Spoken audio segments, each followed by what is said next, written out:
God gives the baby to the mother sheds blood bringing him in.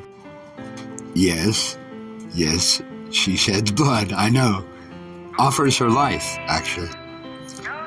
It's considered a life offering of blood on God's altar for her following her husband.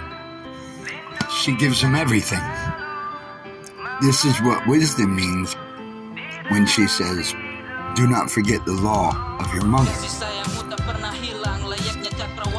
where you go about saying you love them, swearing death vow, oath to country, duty in God's name, holy name. He requires a life offering. See, he got it from the mothers by making them shed blood in their youth, their menstrual, and then the life offering of children. Every wife gives her body to her husband.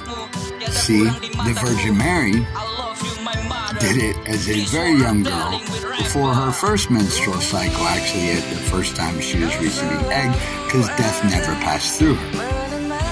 Same, the wife follows the husband. We're to follow the word, the true word, the truth. It is a faithful oracle. As Abraham offered Isaac on the altar, Isaac being of 30 years old, that's the same as Abraham offering his own life, that being his only son that he loved. But we are to give that life in defense of our women, our children, and younger, weaker brother. As it was said to Adam, "Where are you?" He was not covering his wife. He was back there working, sewing fig leaf, so he could blame her. Her fault, you gave her to me. That means he did not do his life offering. He would rather cover up, make it look like he was doing manly things. But God seen through his idolatry, his cowardice lie.